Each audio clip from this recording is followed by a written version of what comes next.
मिलेगा एक पवन खेड़ा। असम लसित बरफुकन का देश है, कौन सा ये पवन खेड़ा? पता ही नहीं रुकेगा तो हम उठा के लेके आएगा। तुम बताओ ये कागज तुम किसको दिए?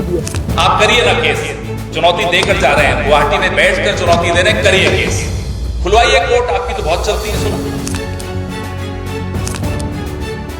9 अप्रैल 2026 असम में मतदान का दिन, लेकिन वोट डालने से ठीक पहले के 72 घंटे में जो हुआ वो सिर्फ राजनीति नहीं था, वो एक ऐसा राजनीतिक भूकंप था जिसकी लहरें दिल्ली तक पहुंची।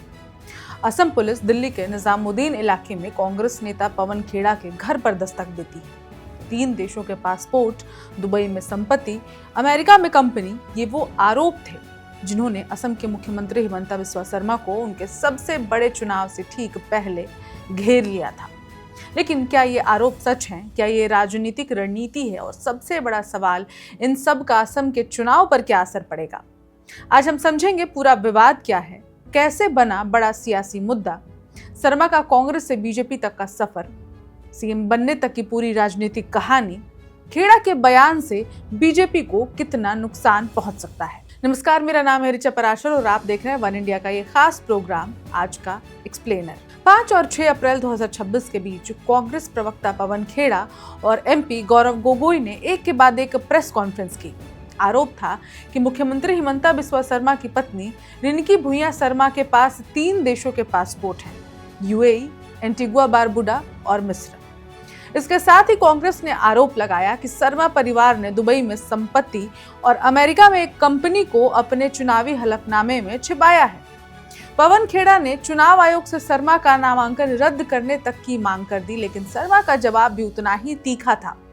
हिमंता बिस्वा शर्मा और रिनकी भुइयां ने तुरंत इन आरोपों को दुर्भावनापूर्ण, मनगढ़ंत और राजनीति से प्रेरित बताया और आपराधिक और सिविल मानहानि के मुकदमे दर्ज कराने की घोषणा कर दी।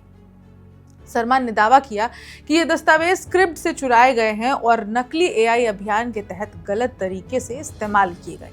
उनके अनुसार दुबई की संपत्तियां उनके परिवार की नहीं बल्कि मोहम्मद अहमद और फातिमा सुलेमान नाम के व्यक्तियों की है। फिर वो हुआ जिसने इस पूरे मामले को और गरमा दिया। 7 अप्रैल 2026 को असम पुलिस ने दिल्ली में पवन खेड़ा के आवास पर तलाशी अभियान चलाया। ये कार्रवाई रिनकी भुइयां शर्मा द्वारा दर्ज कराई गई एफआईआर के आधार पर हुई। शर्मा ने दावा किया कि पुलिस के आने की खबर मिलते ही खेड़ा दिल्ली छोड़कर हैदराबाद भाग गए। लेकिन इस पूरे घटनाक्रम पर सवाल भी उठे। पूर्व आईपीएस अधिकारी यशवर्धन झा आजाद ने कहा कि अगर दस्तावेज चाहिए थे तो वीडियो कॉन्फ्रेंस से पूछताछ हो सकती थी। इस तरह की शारीरिक तलाशी पैसे की बर्बादी थी।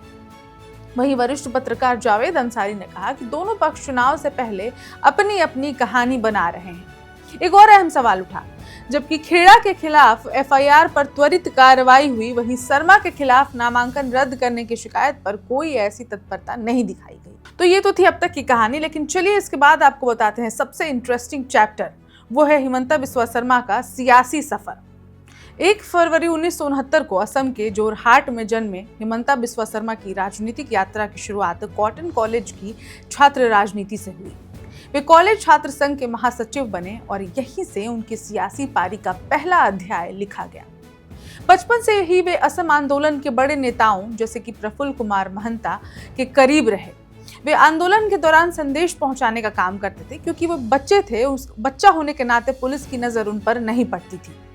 शर्मा ने कॉटन कॉलेज से राजनीति विज्ञान में स्नातक किया और स्नातकोत्तर की पढ़ाई की। फिर गुवाहाटी हाईकोर्ट में वकालत भी की।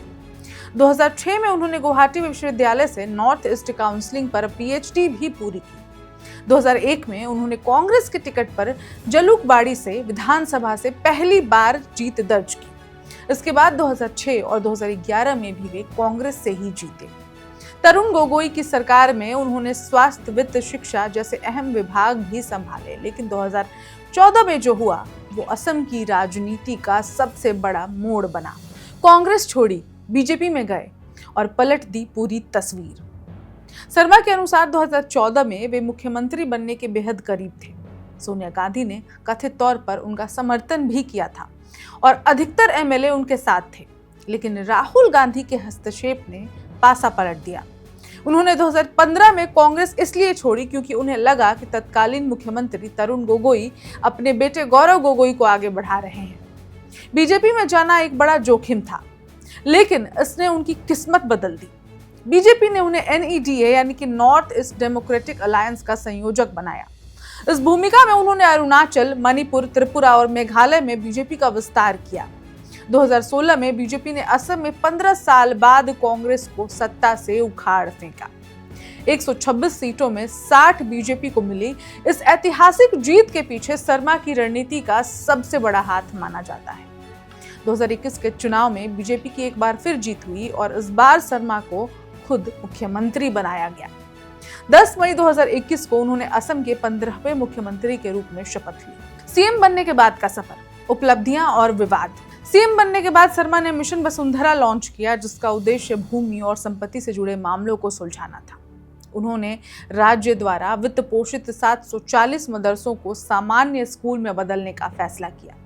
कोविड के दौरान उन्होंने स्वास्थ्य मंत्री के रूप में जमीनी काम किया और उनकी छवि एक फैसला लेने वाले नेता की बनी। लेकिन विवाद भी कम नहीं रहे।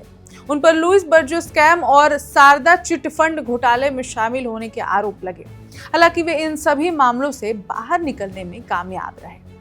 इस चुनाव में शर्मा ने पूरे प्रचार को एक सभ्यतागत लड़ाई का रूप दिया। उन्होंने बार बार मियां समुदाय को निशाना बनाया और कहा कि 5 लाख से ज्यादा वोट मतदाता सूची से हटाए जा सकते हैं। पवन खेड़ा का वो एक बयान राजनीतिक भूकंप या फिर बूमरैंग। पवन खेड़ा कांग्रेस की मीडिया विभाग के अध्यक्ष हैं, तेज तरार दस्तावेजों के साथ बोलने वाले व्यक्ति हैं, लेकिन इस बार सवाल यह है कि उनके दावों की नींव कितनी मजबूत थी। शर्मा ने आरोप लगाया कि कांग्रेस ने इन दावों के लिए एक पाकिस्तानी सोशल मीडिया मॉड्यूल का इस्तेमाल किया, जो भारतीय चुनाव को प्रभावित करने के लिए बनाया गया था। वरिष्ठ पत्रकार जावेद अंसारी का कहना था, आप आरोप लगाते हैं और फिर घटनाएं आपसे आगे निकल जाती हैं। चुनाव के बाद कोई सच की जांच नहीं करता। दूसरी तरफ विशेषज्ञों का मानना था कि ये आरोप चाहे साबित हो या ना हो, शहरी और युवा मतदाताओं के बीच खासकर सोशल मीडिया पर गहरा असर छोड़ सकते हैं। इस पूरे चुनाव प्रचार में एक दिलचस्प मोड़ आया जब दोनों तरफ से विदेशी कनेक्शन का मुद्दा उठाया गया। शर्मा ने पहले कांग्रेस प्रदेश अध्यक्ष गौरव गोगोई की ब्रिटिश पत्नी को निशाना बनाया और फिर कांग्रेस ने शर्मा की पत्नी पर 3 पासपोर्ट का आरोप लगाया। यानी दोनों तरफ से खेल एक जैसा। लेकिन सवाल यह है कि जनता किसे ज्यादा मानेगी। तो चलिए अब समझते हैं फाइनल चैप्टर, क्या है असली राजनीतिक दांव।